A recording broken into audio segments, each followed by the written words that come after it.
தற்போது நம்மோடு அதிமுகவில் இருந்து திரு புகழேந்தி அவர்கள் இணைந்திருக்கிறார். வணக்கம் சார். அதிமுக உட்கட்சி விவகாரம் தொடர்பாக விரைவான விசாரணை மேற்கொள்ளப்படும் என்று தேர்தல் ஆணையம் தரப்பில் இருந்து உறுதியளிக்கப்பட்டிருக்கிறது. இது பற்றிய உங்களுடைய முதற்கட்ட கருத்துக்களை எங்களோடு பகிர்ந்துகள். வணக்கம். அதாவது அப்படி சொல்லலைங்க. இன்னைக்கு கோர்ட்ல நானும் இருந்தேன்.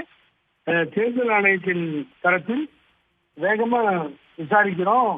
கால நிர்ணயம் டைம் லிமிட் கேட்டாங்க அவங்க தரப்புல இருந்து, எடப்பாடி பழனிசாமி தரப்புல இருந்து. அதை உத்தரவாதம் தர முடியாத தேர்தல் ஆணையம் விரைந்து விசாரிக்க முடியும்னு சொல்லியிருக்காங்க. ஆகவே சென்னை அமர்வு உத்தரவிட்ட பின்னால் இந்த விசாரணை நடந்து வருகிறது. நான் மற்றவர்கள் எல்லாரும் போய் துணிமுடித்து போன்றவர்கள் அங்க விசாரணையில இருந்தோம். அது தொடர்கிறது. இது என்ன பழனிசாமிக்கு பயம் வந்துருச்சுன்னா, ரெட்டையில கிடைக்குமோ கிடைக்காதோன்ற பயத்துலதான் வேகமா முடிக்கணும், தேர்தல் வருதுன்னு அவங்க கோர்ட்ல சொன்னாங்க. ஆகவே ஒரு கால நிர்ணயம் டைம் லிமிட் பிக்ஸ் பண்ணி சொன்னாங்க. நீதிபதி அவர்கள் அதை இப்பொழுது ஏற்றுக்கொள்ளவில்லை. 10ஆம் தேதி ஒத்தி வைத்திருக்கிறார்.